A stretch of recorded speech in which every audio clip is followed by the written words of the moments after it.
भाजपा के प्रदेश प्रवक्ता अजय राणा का कहना है कि जहरीली शराब के सेवन से जिन लोगों की मौत हुई है और जो लोग उपचाराधीन हैं, ऐसे विपदा की घड़ी में राजनीति करने का समय नहीं है। उनका कहना है कि विपक्ष दल राजनीति करने के बजाय ऐसे मामलों को बेवजह तूल दे रही है। सरकार ने इस मामले की जनता को मद्देनजर रखते हुए एसआई टीम का गठन किया है और पूरा विश्वास है कि जल्द ही इस मामले में गिरोह का पर्दाफाश होगा।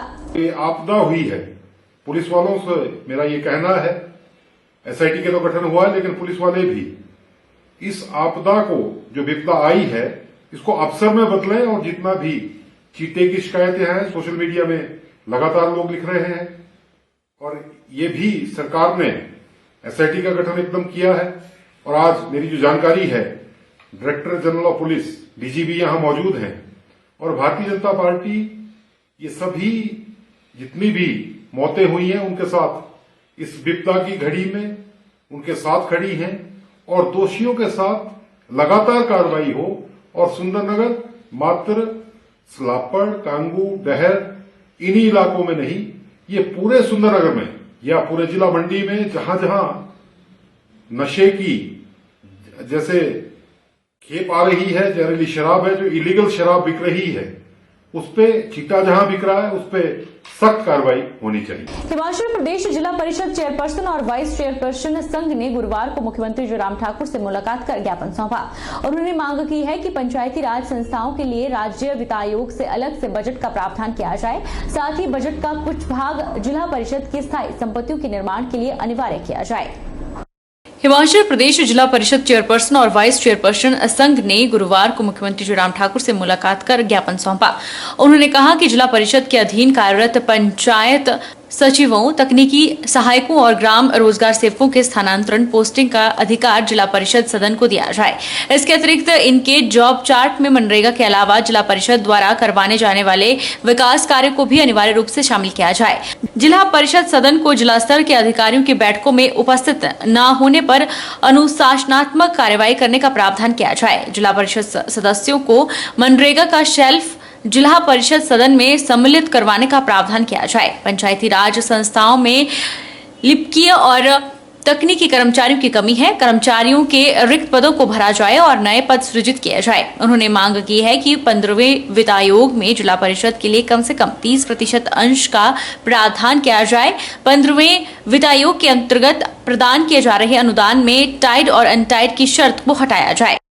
आज हिमाचल प्रदेश जिला परिषद चेयरपर्सन एवं वाइस चेयरपर्सन संघ, जो कि पूरे हिमाचल प्रदेश का है, वो आज माननीय मुख्यमंत्री जी से यहाँ पर धर्मशाला में मिला। और सबसे पहले तो प्रदेश सरकार को सभी की ओर से बधाई दी गई कि प्रदेश सरकार बहुत अच्छा काम कर रही है। और उसके बाद जिला परिषद में जो कि समस्याएं रहती हैं और जो कुछ सुझाव थे, उनके बारे में आज माननीय मुख्यमंत्री जी से चर्चा की गई। माननीय कैबिनेट मंत्री वीरेंद्र कंवर जी भी उनके साथ थे। सबसे पहले हमने ये मांग रखी कि पंचायती राज संस्थाओं में जो राज्य वित्त आयोग का अलग से बजट होता था, वो अब नहीं है। उसके लिए हमें प्रावधान करने की माननीय मुख्यमंत्री जी से मांग की कि राज्य वित्त आयोग का बजट का हमें प्रावधान किया जाए, और उसके साथ साथ उसी बजट में से कुछ एक उसका हिस्सा जिला परिषद की स्थायी संपत्तियों के लिए भी उसका प्रावधान किया जाए, क्योंकि जिला परिषद के पास अपनी स्थायी संपत्ति हो, उसके लिए हम पूरी कोशिश कर रहे हैं। पूर्व खेल मंत्री और वर्तमान में नैना देवी से विधायक रामलाल ठाकुर ने प्रदेश सरकार को फिर सवालों के घेरे में लिया है। उनका कहना है कि हिमाचल सरकार ने हाल ही में नई खेल नीति को मंजूरी दी। राकेश पठानिया सहित कई बीजेपी विधायक इसकी जमकर तारीफ करने लगे, लेकिन इस खेल नीति में कई कमियां हैं। नैना देवी के विधायक ने खेल नीति पर आरोप लगाते हुए कहा कि हिमाचल में भाजपा की सरकार खेल नीति को बनाने में नाकाम रही है। भाजपा की सरकार को 4 वर्ष हो गए हैं और पहले वर्ष से ही भाजपा सरकार खेल नीति पर खिलाड़ियों को भ्रमित करते आ रही है। वहीं अब दोबारा से सुनने में आया है कि हिमाचल सरकार खेल नीति को लाने जा रही है, जो खिलाड़ियों को भ्रमित करने का काम कर रही है। उन्होंने आरोप लगाते हुए कहा कि जो हरियाणा में खेल नीति है वह कोई खेल नीति नहीं है, बल्कि हरियाणा में प्रशासनिक अधिकारियों की नीति है, जो खिलाड़ियों को अपने स्तर पर इनाम देते हैं। हरियाणा में यह प्रशासनिक अधिकारियों के माध्यम से सब कुछ कुछ हो रहा है। रामलाल ठाकुर ने हिमाचल सरकार पर आरोप लगाते हुए कहा कि भाजपा सरकार को बने 4 वर्ष हो गए हैं और अब वह सरकार में आए तो उन्होंने खेल नीति को कोई नहीं बनाया और लागू क्यों नहीं किया। जब हिमाचल में चुनाव नजदीक आ रहे हैं तो उन्हें खेल की नई नई नीतियों की याद आ रही है जो कि खिलाड़ियों और जनता को भ्रमित करने का काम कर रही है। जो पहला साल था तो स्पोर्ट्स मिनिस्टर और थे और उस समय उन्होंने कहा था कि हरियाणा की तर्ज पे हम खेल नीति लेके आएंगे। हरियाणा में कोई खेल नीति नहीं है, वो एडमिनिस्ट्रेटिव जो ऑर्डर्स हैं जो भी करते हैं। ऐसे मान लो ओलंपिक खेलने वाले को कितना पैसा मिलना है, जो है एशियाड खेला है तो कितना पैसा मिलना है, या हमारे सैफ गेम है उसमें कितना पैसा मिलना है। ये बाकायदा तौर पे हरियाणा में जो है एडमिनिस्ट्रेटिव ऑर्डर के माध्यम से सारा कुछ हो रहा है और हरियाणा में कोई खेल नीति नहीं है। पहले तो स्पोर्ट्स मिनिस्टर ये बताए कि जो पहले सरकार में भारतीय जनता पार्टी की सरकार ने ये कहा कि हम खेल नीति लेके आएंगे तो वो 4 सालों तक क्यों नहीं आए। अब कारण क्या है कि अब क्योंकि चुनाव आने वाले हैं तो इनको नए नए शगुफे नजर आएंगे। अब खेल नीति लाना चाहेंगे तो लोगों को भ्रमित करने के लिए लाना चाहेंगे। चंबा जिला के अंतर्गत आने वाली पांगी घाटी में भारी बर्फबारी के बाद जहां लोग घाटी से बाहर नहीं आ पा रहे, ऐसे में हर साल लोगों को आने जाने में हवाई सेवा का सहारा लेना पड़ता था, लेकिन इस बार अभी तक हवाई सेवा शुरू न हो पाने की वजह से हिमाचल प्रदेश कांग्रेस पार्टी के प्रदेश सचिव अमित भरमौरी ने सरकार को आड़े हाथों लिया है। हिमाचल प्रदेश कांग्रेस पार्टी के प्रदेश सचिव अमित भरमौरी ने प्रदेश सरकार को आड़े हाथों लेते हुए कहा कि सरकार घाटी के लोगों का दर्द नहीं समझती है और घाटी के लोगों को हवाई सेवा से दूर रखा गया है, जो अपने आप में सवाल खड़े करता है। अमित भरमौरी ने कहा कि सरकार को चाहिए कि पांगी घाटी में जल्द हवाई सेवा बहाल करनी चाहिए ताकि लोगों को परेशानी न हो सके। अमित भरमौरी ने सवाल खड़े करते हुए कहा कि घाटी के लोगों को कई बार चंबा आने के लिए जम्मू कश्मीर से आना पड़ता है और टैक्सी चालक मनमाने दाम वसूलते हैं, जिसके चलते गरीब जनता पर बोझ पड़ रहा है। उन्होंने कहा कि प्रति व्यक्ति से 2000 किराया वसूला जाता है, जो लोगों पर बोझ बन रहा है। सरकार नाकाम साबित हुई है कि सरकार ने कोई भी दाम फिक्स नहीं किए हैं, जिससे लोगों को परेशानी न हो सके। हालांकि अमित भरमौरी ने कहा कि कांग्रेस के समय में 900 से लेकर 1000 तक प्रति व्यक्ति पांगी घाटी से चंबा आ सकता था, लेकिन अब दाम दोगुने हो गए हैं, यानी अब एक सवारी से 2000 वसूले जा रहे हैं, जो सरेआम लूट है। निरंतर जो है फ्लाइट सर्दियों में हम लोग जो है पांगी घाटी के लिए कराते थे। अभी इन्होंने हाल ही में क्या किया, धरवास और साच 2 हेलीपैड्स ऐसे हैं ड्यूरिंग कांग्रेस रेजीम, इनमें जो है निरंतर फ्लाइट्स हम लोग कराते थे। किलाड़ तो हेडक्वार्टर है, वहां तो फ्लाइट्स होती थी, लेकिन धरवास और साच और अयोग ये 4 हेलीपैड्स ऐसे थे जहां कांग्रेस के टाइम में जो है निरंतर फ्लाइट्स होती थी। लेकिन अब जो है इस गवर्नमेंट ने ये जो 2 हेलीपैड्स हैं धरवास और साच नेमली, इनको जो है अनसर्विसेबल घोषित कर दिया है। ये कह रहे हैं कि यहां पे हम हवाई सुविधा नहीं दे पाएंगे। पांगी एक ऐसी घाटी, आप सब लोग परिचित हैं। हमारा अलग अलग जगहों पे हेलीपैड्स बनाने का यही तात्पर्य था कि जो वैली के इंटरकनेक्टेड रोड्स हैं वो भी सर्दियों में बंद रहते हैं। कहीं ग्लेशियर्स हैं, कहीं एवलांचेस हैं, कहीं नाले हैं, कहीं नदियां हैं, कहीं लैंडस्लाइड्स हैं। तो अलग अलग जगहों पे अगर हम लोग फ्लाइट्स कराते थे तो लोगों को सुविधा हो जाती थी घर जाने में। तो इस करके 2 जो ये हेलीपैड्स हैं इन्होंने अनसर्विसेबल जो है वो घोषित कर दी है।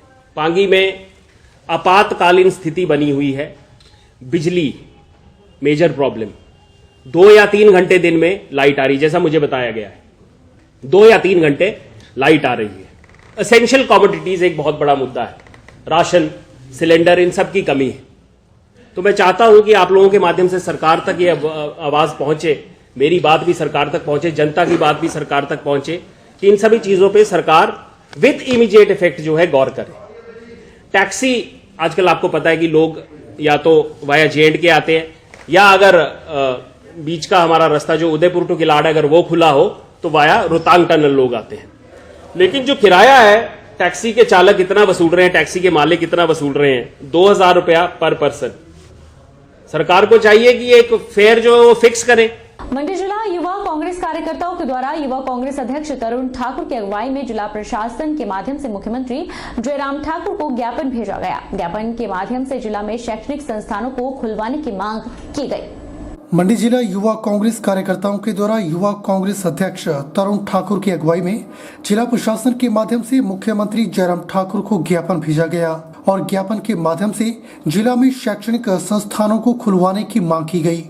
मंडी जिला युवा कांग्रेस अध्यक्ष तरुण ठाकुर की अगुवाई में युवा कांग्रेस कार्यकर्ताओं ने जिला प्रशासन के माध्यम से मुख्यमंत्री जयराम ठाकुर को ज्ञापन भेजा और ज्ञापन के माध्यम से शैक्षणिक संस्थानों को खुलवाने की मांग की गई। युवा कांग्रेस अध्यक्ष तरुण ठाकुर ने कहा कि जिस तरह से प्रदेश सरकार के द्वारा 26 जनवरी तक शैक्षणिक संस्थान बंद किए गए हैं, युवा कांग्रेस इसका कड़ा विरोध करती है। उन्होंने कहा कि जिस तरह से बाजार, ट्रांसपोर्ट और अन्य प्रतिष्ठान खुले हुए हैं, उसी तरह से स्कूल, कोचिंग सेंटर और जिला पुस्तकालय 50% क्षमता के साथ खोले जाएं, ताकि देश का भविष्य सुरक्षित हो सके। हमने सरकार को आज ज्ञापन सौंपा। वो हमारा इस संदर्भ में था कि जिस प्रकार से हिमाचल प्रदेश सरकार के द्वारा जो स्कूलों पर बैन किया गया हुआ है कि 26 तारीख तक जो हिमाचल प्रदेश के सभी संस्थान, शिक्षा के संस्थान बंद किए जा रहे हैं, इसका हम भरपूर विरोध करते हैं।